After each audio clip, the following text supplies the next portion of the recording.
ब्रह्म स्वरूप गुरुदेव के चरणों में कोटि कोटि नमन। श्री योग वशिष्ठ के स्थिति प्रकरण में चल रहा था कि राम जी ने वशिष्ठ जी से क्वेश्चन किया था कि यह सारा संसार निर्दुख और निर्धर्म से जो ये दुख रूप जगत उपजा है, यही कलंक है। आपके वचन तो प्रकाश रूप है, पर मुझको समझ में नहीं आ रहे।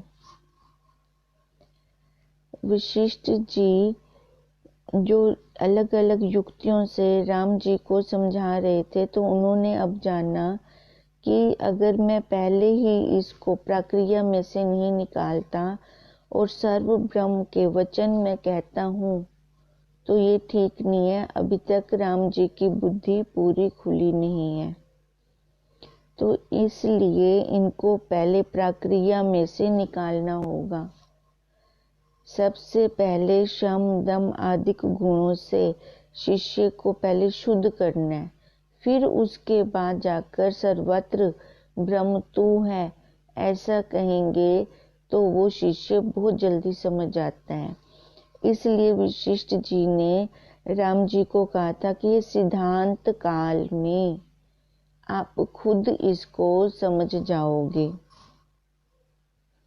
ये सारा संसार क्या है? एक माया। जैसे इंद्रजाली तमाशा दिखाता है, पर उस टाइम जो बच्चे देख रहे होते हैं उनको सारा वही सच सच लग रहा होता है। कितने इंद्रजाली वो पैसे निकाल निकाल के दिखा रहा होता है, पर बाद में वो खुद ही सबसे पैसे मांग रहा होता है। ऐसे ही ये पूरा संसार में, पूरे विश्व में ये माया का पसारा है, पर माया की अपनी सत्ता बिल्कुल भी नहीं है। माया के ऊपर मायापति भी है, जिसके अधीन वो माया ये सारा पसारा करती है। यही विचित्र रूप दृश्य जो तुमसे कहा है, सो शुद्ध अव्यक्त तत्व अचेत्य चिन्ह मात्र में जो चेतनता का लक्षण जाना, जिसने इसको जाना उसी को ही ये ज्ञान हुआ। वही इसको समझ सकता है कि माया भी वही रूप है।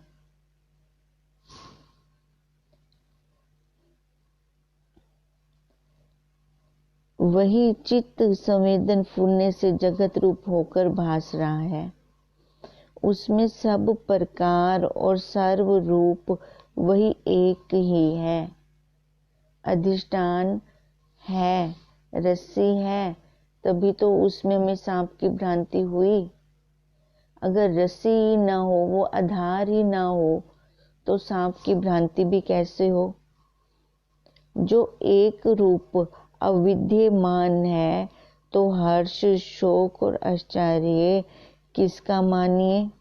इसका मतलब वह भी वही रूप है।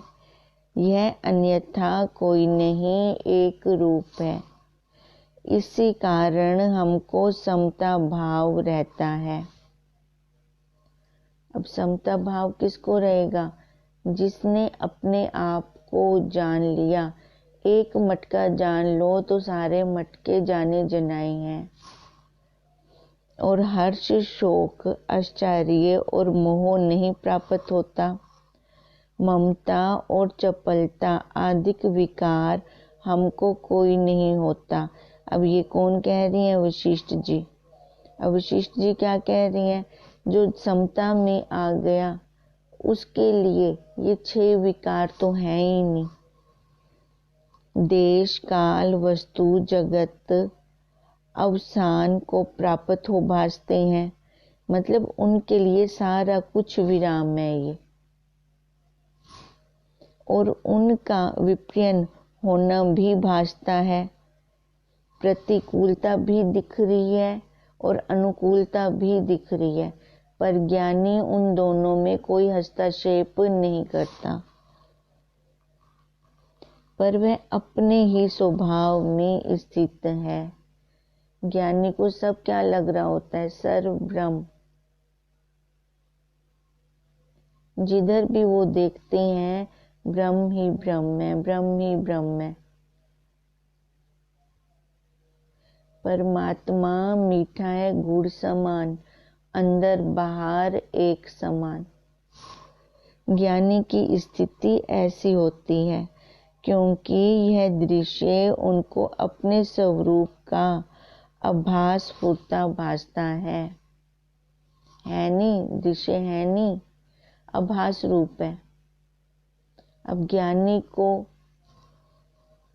महावाक्य दिखते हैं और ये जगत का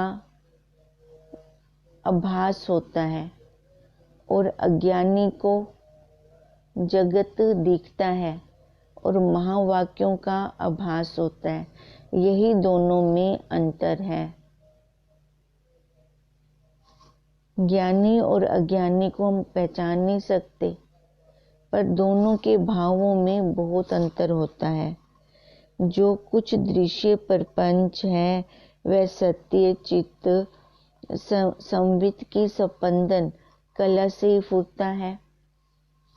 जैसे हम कह रहे हैं कि आधार होगा तभी तो उसमें हमें कोई भ्रांति होगी।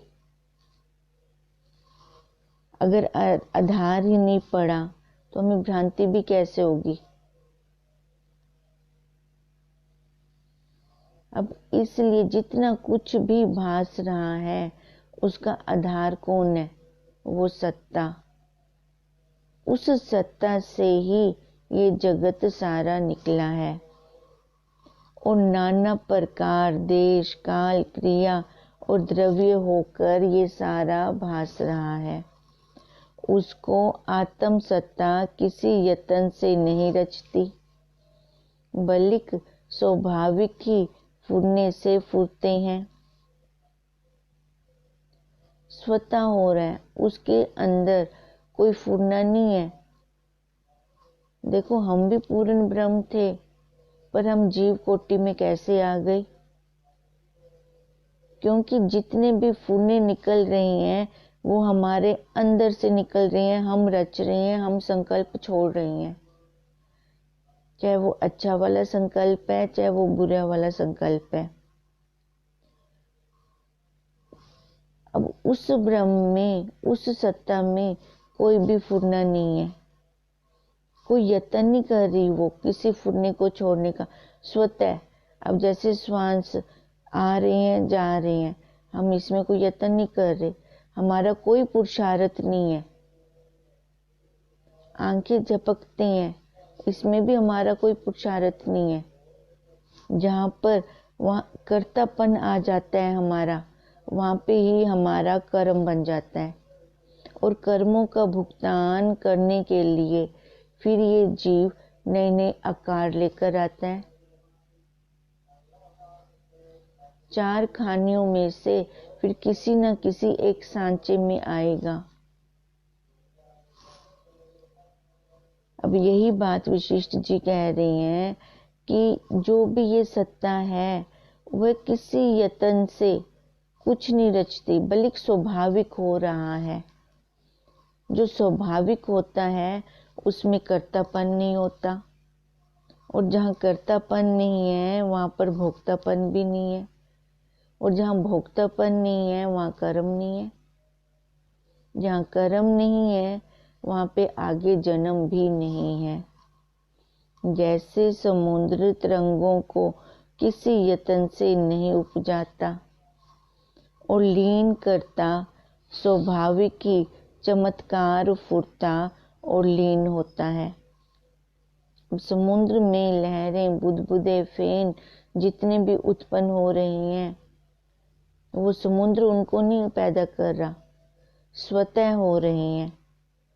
और लय भी कहाँ हो रही हैं? उसी ही समुद्र में हो रही हैं। तैसे ही आत्मा में ये स्वाभाविक ही सृष्टि फुरती है।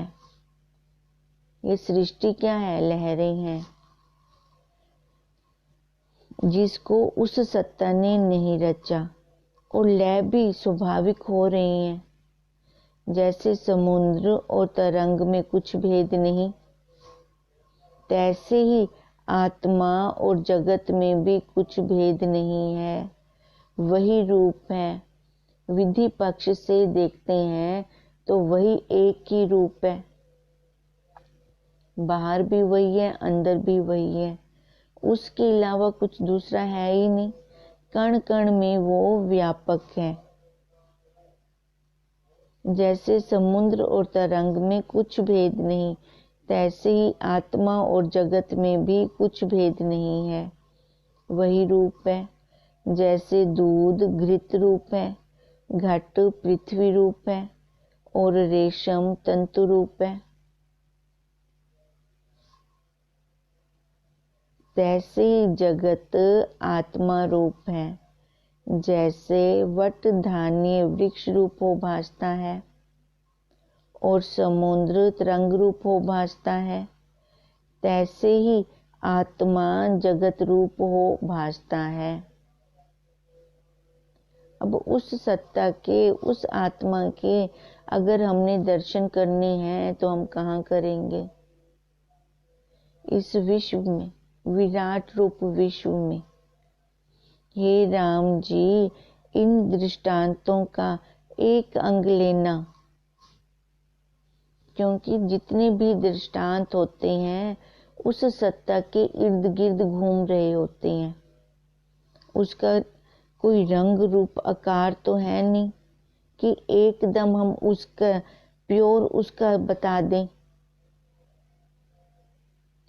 उसके जितने भी हम दृष्टांत लेते हैं उसके इर्द गिर्द घूम रहे होते हैं। इसलिए राम जी को वशिष्ठ जी भी कह रहे हैं, इन दृष्टांतों का एक अंग लेना, कारण कार्य भाव ना लेना, क्योंकि आत्मा में ना कोई करता है, ना कोई भोगता है और ना कोई विनाश होता है। केवल आत्म तत्व साक्षी निरमय और अद्भुत अपने आप स्वभाव सत्ता में स्थित है। क्योंकि हम जैसे कह रहे हैं कि समुद्र में लहरें उत्पन्न हुई और उसी में ही लय हुई, ये खाली दृष्टांत रूप से समझाने के लिए कह रही हैं। और वैसे ही कह रही हैं कि ये जगत भी लहर रूप है, तो इसका मतलब आत्मा समुद्र रूप है। पर समुद्र तो दिख रहा है इन आंखों से, आत्मा दिखती नहीं है। और आत्मा में कुछ पैदा भी नहीं हो रहा और कुछ लय भी नहीं हो रहा। ये खाली हम जीवों की बुद्धि में बैठ जाए। इसलिए वशिष्ठ जी तभी राम जी को ये समुद्र का उदाहरण देकर समझा रहे हैं और साथ में ये भी कह रहे हैं कि दृष्टांत का एक अंग ही लेना, कि हमें समझ आना चाहिए कि ये आत्मा भी ऐसी ही है, ना कोई भोगता है आत्मा में और ना ही उसका कभी विनाश होता है। केवल आत्म तत्व साक्षी निरमय और अद्भुत अपने आप स्वभाव सत्ता में स्थित है। यह जगत आत्मा का प्रकाश है, जैसे दीपक और सूर्य का प्रकाश है।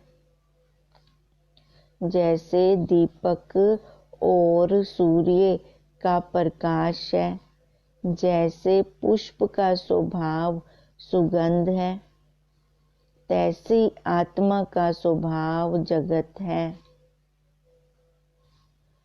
फूल से हम फूल की सुगंध को अलग नहीं कर सकते, दोनों ही इकट्ठे रहेंगे।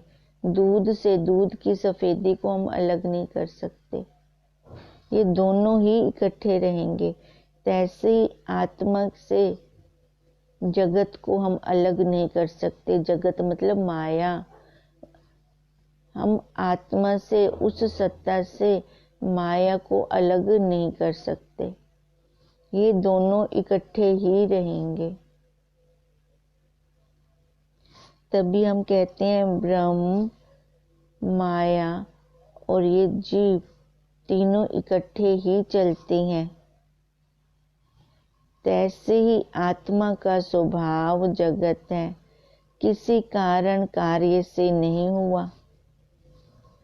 अब फूल की सुगंध किस कारण से हुई है? फूल में कोई कारण बता सकते हैं? फूल है तो सुगंध है, ऐसी आत्मा है तो ये जगत है। जगत आत्मा का स्वभाव आभास रूप है और आत्मा से कुछ भिन्न नहीं हुआ। जैसे पवन का स्वभाव स्पंदन रूप है, जब हवा चलती है तो स्पर्श करती है, पता चलता है सर्दी है, गर्मी है, ठंडी लग रही है। तो ये कौन बता रहा है? ये त्वचा बता रही है। अब ये कहते हैं पवन का स्वभाव स्पंदन रूप है और जब निस्पंद होती है तब नहीं भासती, पर हवा तब भी तो होती है। जब बहुत जोर से चल रही होती है फिर हम अनुभव कर रही होती हैं कि बहुत ठंड लग रही है, बाहर बहुत हवा चल रही है। पर जब हवा नहीं चलती, स्पंदन रूप में नहीं होती, वो फिर भी तो होती है पर भासती नहीं है। तैसे ही आत्मा में संवेदन फुरता है, तभी हमें लगता है कि मन हमारा चल रहा है। बहुत फुरने आ रही हैं, जा रही हैं, बैठे आसन पे हैं अपना काम करने के लिए, पर हमारा काम तो हो ही नहीं रहा। मन कहाँ से कहाँ जा रहा है। जब मन एकाग्र रूप होता है, इधर उधर नहीं जाता, वो तब भी तो होता है। अब ऐसे ही कहते हैं कि जब वो पवन निस्पंदन रूप होती है तब नहीं भासती, पर है तो तब भी। तैसे ही आत्मा में संवेदन फुरता है, तब जगत भासता है, और जब लय होता है तब जगत नहीं भासता। जगत फिर भी तो है। जगत कुछ नहीं है, ना सत्य है ना असत्य है। कहीं प्रकट भासता है और कहीं अप्रकट भासता है, और नाना प्रकार का विचित्र रूप होकर भासता है। भासना है ना। अब जैसी जिसकी दृष्टि होगी उसकी वैसी ही आगे सृष्टि होगी, क्योंकि ये भासना मतलब कल्पना में हमने रच लिया है, और कल्पना में जो हमने रचा उसको फिर हमने सच्चा भी मान लिया। जैसे सांबरी ऋषि ने कल्पना की, आकाश में एक नगर रचा, तो और उसने फिर उसको सत्य भी मान लिया। अब ऐसे ही हमने भी ये सारा कुछ जगत रच रखा है, क्योंकि ये आत्मा में आभास मात्र है नहीं। जैसे सांबरी ऋषि ने आकाश में जो नगर रचा था वो तीनों कालों में नहीं है, था ही नहीं, पर अपनी दृष्टि से वो उसको सच्चा लग रहा था। ऐसे ही हमने अपना अपना संसार रच रखा है, क्योंकि अंदर अज्ञान के संस्कार हैं और बाहर संसार है। इस कारण से ये जगत सच लग रहा है, नहीं तो वास्तव में ना तो ये सत्य है ना असत्य है। कहीं प्रगट भासता है और कहीं अप्रगट भासता है। जिसकी जैसी दृष्टि होगी उसको वैसे ही भासेगा, और नाना प्रकार का विचित्र रूप ये भासता है। जैसे वन में पुष्प का रस होता है, पर उनके उपजने और नष्ट होने से न वन उपजता है और न नष्ट होता है। देखो, जहाँ पर बहुत सारे पेड़ हैं, पौधे हैं, फल फूल लगा हुआ है, हमने उस जगह को क्या उपाधि दी? वन। हमने उस जगह को वन की उपाधि दी। ये उपाधि किसने दी? हमने दी। अगर उस जगह पे ये पेड़ पौधे, फल फूल, बेल लताएं जितनी भी हैं सबको काट करके साफ कर दें, फिर वहां पे क्या होगा, वो उपाधि नहीं होगी। जो हमने वन की उपाधि दी थी वो वाली उपाधि नहीं होगी, पर वो वाली जगह, वो वाली पृथ्वी, वो वाला आकाश तो फिर भी होगा। वो तो उसी जगह पे ही रहेगा, वो तो नहीं जाएगा। अब इसलिए कह रही हैं कि उनके नष्ट होने से वन ना उपजा ना नष्ट हुआ, वो तो वैसे का वैसे है। अब ऐसी ज्ञानी की दृष्टि में ना ये संसार है, ना संसार वाले हैं, ना मैं है, अपने आप को भी वो नहीं देख रहा। उसका शरीर से दृष्टि उसकी उठ चुकी है, ना वो खुद है, ना मैं है, ना मेरे वाले हैं। ये किसकी दृष्टि है? ज्ञानी की। पर वो जो उसका रचा हुआ, परमात्मा का रचा हुआ जो जगत है, वो तो वैसे का वैसे ही रहेगा। अब जो प्रबुद्ध होता जाएगा वो छूटता जाएगा इस माया के चक्कर से, मोह माया से वो छूटता जाएगा। और जो आप प्रबुद्ध हैं उनको ये संसार सच्चा लग रहा होता है, क्योंकि उन्होंने खुद ये अपनी कल्पना में ये सारा कुछ रच रखा होता है। जैसे वन में पुष्प का रस होता है, पर उनके उपजने और नष्ट होने से ना वन उपजता है और ना नष्ट होता है, तैसे ही आत्म सत्ता जगत के उपजने और नष्ट होने से रहित है। वो तो ज्यों की त्यों एक रस ही खड़ी है, वास्तव में उपजा कुछ नहीं, इससे आत्मा ही अपने आप में स्थित है। पैदा कुछ हुआ ही नहीं है, वो तो वैसे की वैसे ही है। हमने नहीं पैदा की हैं तो क्या उपाधियां, माँ की उपाधि, पत्नी की उपाधि,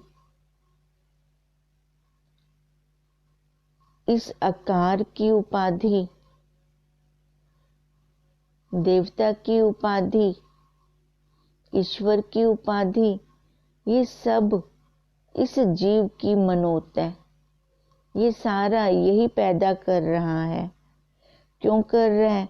क्योंकि असम्यक ज्ञान है, अपने स्वरूप का सही सही ज्ञान नहीं है। असम्यक ज्ञान के कारण ये जगत उसको भास रहा है। तभी कहते हैं जैसी दृष्टि वैसी सृष्टि, और अनंत शाखाओं से ये फैल रहा है। अब देखो शाखाएं कितनी हैं इसकी। जब जीव आया इस पृथ्वी पर तो अकेला था, कुछ भी नहीं था, यहाँ तक कि उसके तन पे कपड़े भी नहीं थे।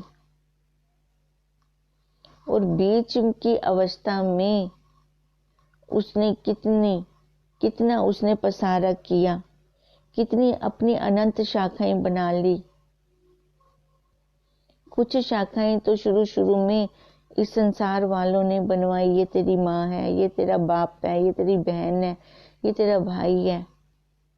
ये चक्र ऐसे चला, ऐसे गति से चला कि बाद में उसने खुद ही वो शाखाएं माननी शुरू कर दी।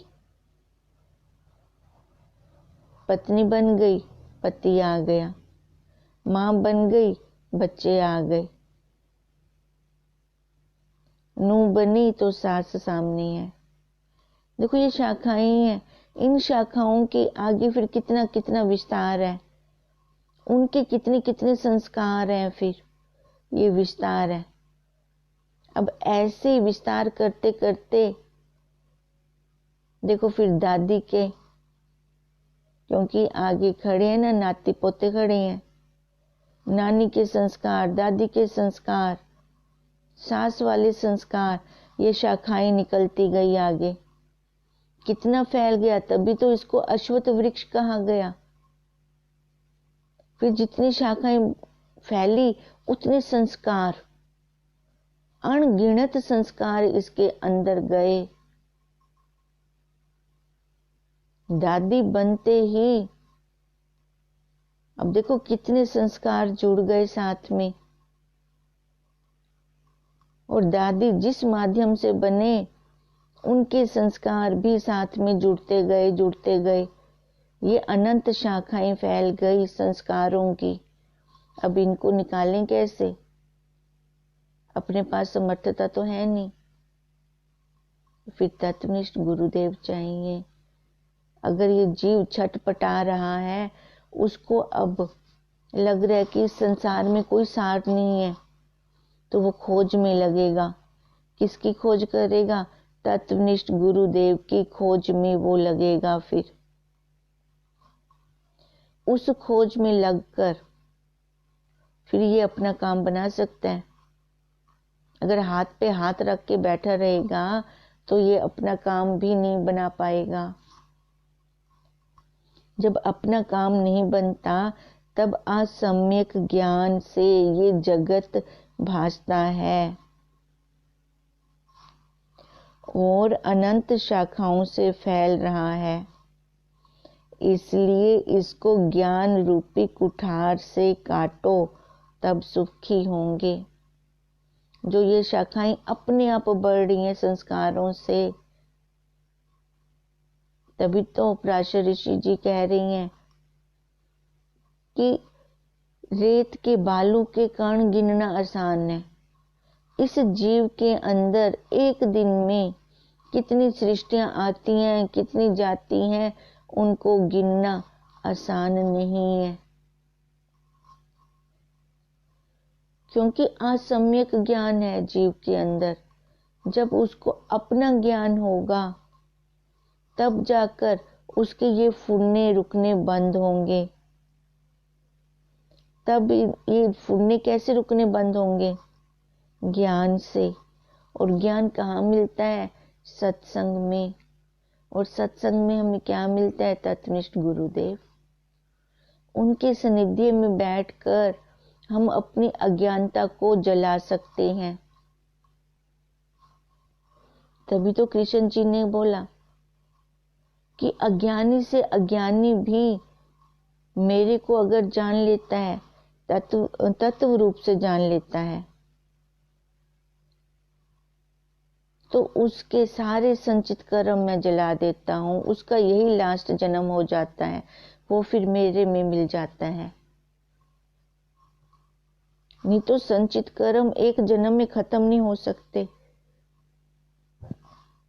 कर्मों की गति बहुत गूढ़ है, हमें समझ नहीं आता। हम कर तो पिछले भुगतान काट रहे हैं, पर और कितनी नए बना रहे हैं ये हमें समझ में ही नहीं आता। बैठेंगे तभी तो हम समझ पाएंगे। बैठना कहाँ है? गुरुदेव के चरणों में। तत्वनिष्ठ गुरुदेव एक बार मिल जाएं तो उनका संग कभी भी नहीं छोड़ना चाहिए।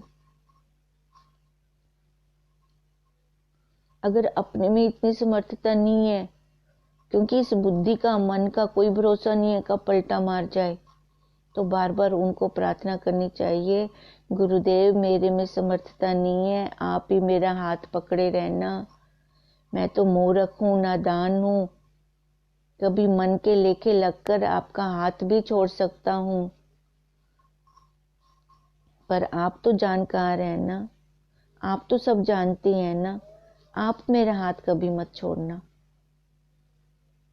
अगर एक शिष्य, एक साधक, एक जिज्ञासु यही अपने गुरुदेव से प्रार्थना करता रहता है तो गुरुदेव उसको नहीं छोड़ते। प्रार्थना में बहुत बल है।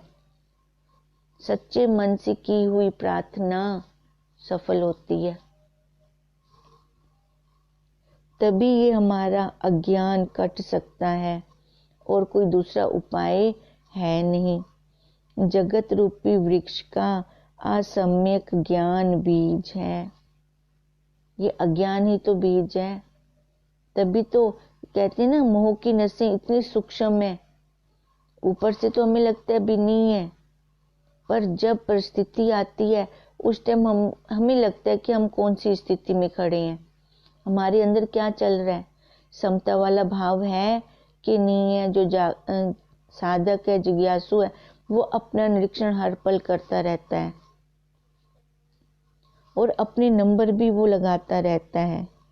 शुभ अशुभ रूपी फूल है और आकाश रूपी बेली से वेष्टित है। दुख रूपी उसकी शाखा है। भोग और जरा रूप फल है और तृष्णा रूपी लता है। इसी लता से ही ये सारे घिरे हुए हैं, घिरे हुए भास रहे हैं पर है नहीं। हम पूर्ण ब्रह्म होते हुए भी ये बाहर जीव कोटि में क्यों आए?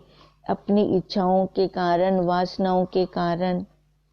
ऐसे संसार रूपी वृक्ष को आत्म विवेक रूपी कुठार से यत्न करके काट कर मुक्त हो सकते हैं। देखो, यहाँ से हम मुक्त भी हो सकते हैं, बस थोड़ा सा पुरुषार्थ चाहिए। पहले तो बुद्धि का बल लगेगा, पर बाद में जब ये बुद्धि का बल गति पकड़ लेता है, फिर ये अपने आप चलता है, फिर बल नहीं लगाना पड़ता बिल्कुल भी। तो फिर जिस काम में बल ना लगाना पड़े और वो अपना स्वभाव बन जाए तो वो हमें आसान लगता है। तभी तो ज्ञानियों को ये बहुत आसान लगता है, महापुरुषों को बहुत आसान लगता है। उनके लिए संसार मुश्किल हो जाता है, संसार का व्यवहार मुश्किल हो जाता है, क्योंकि वहाँ नाना प्रकार से लोगों के साथ, अलग अलग संस्कारों वाले लोगों के साथ व्यवहार करना उस ज्ञानी को हाय तौबा के बराबर होता है।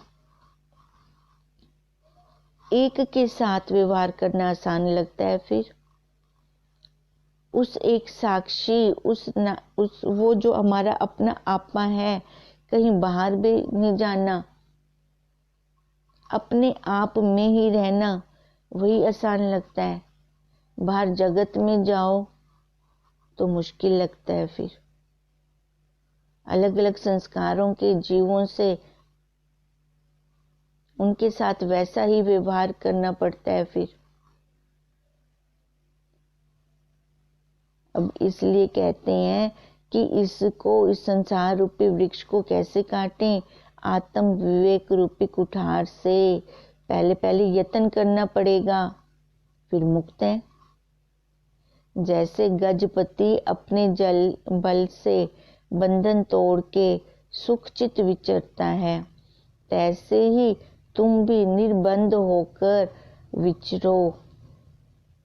जब हम निर्बंध होकर विचरते हैं तो कोई बंधन नहीं लगता।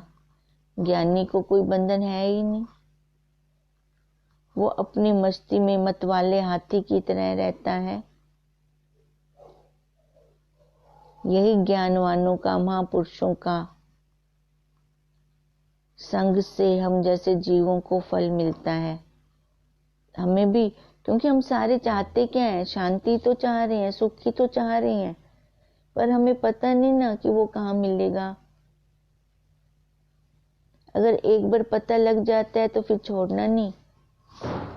इति श्री योग विशिष्ट स्थिति प्रकरणे सर्व एकता प्रतिपादन नाम 39वां सर्गा समाप्त।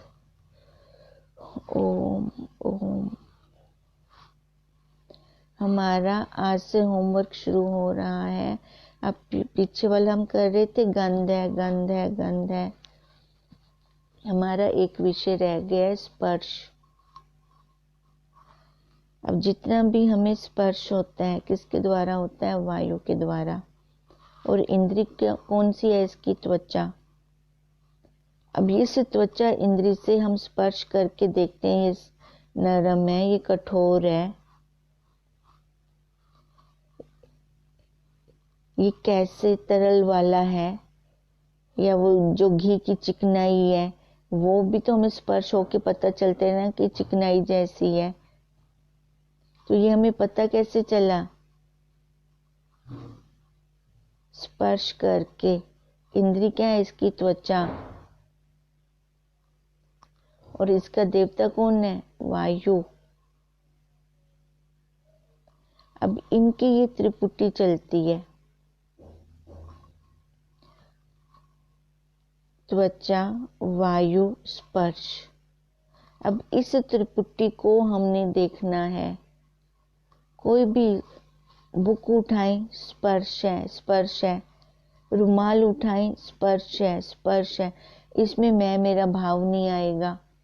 हम क्यों एक एक विषय का होमवर्क ले रहे हैं कि जो ये मैं मेरे भाव में आसक्ति है, मोह है, और इसी के कारण हमारे जो कर्म बन रहे हैं ये हमें सामने दिखने लग जाएं। पेन हाथ में आता है, स्पर्श है, स्पर्श है, स्पर्श है। मैं मेरा भाव ना बनाए इसमें। अगर ऐसे इसको हम छोड़ते जाएंगे, लय करते जाएंगे, तो उस एक में पहुंच जाएंगे। क्योंकि इन सब का ज्ञान कहाँ लय होता है? उस एक में। वही तो हमें जन्मा रहा है। कोई कांटा चुभता है तो भी वही जन्माता है, उसका स्पर्श होता है हमें। स्पर्श में वैरायटी है, पर जानने वाला, उन सब स्पर्शों को जानने वाले में कोई वैरायटी नहीं है।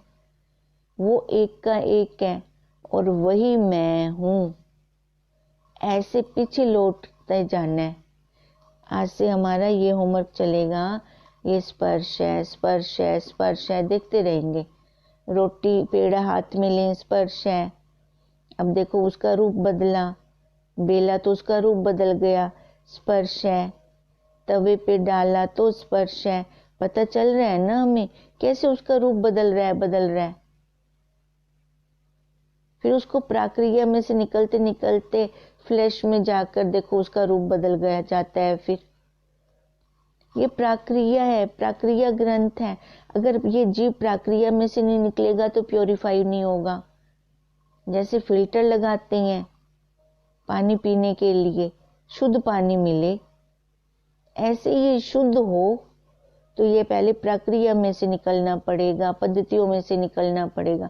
फिर जाकर ये जीव का अंतःकरण शुद्ध होगा, तब इसके अंदर ये ज्ञान ठहरेगा। हरि ओम तत्सत, हरि ओम तत्सत, हरि ओम तत्सत।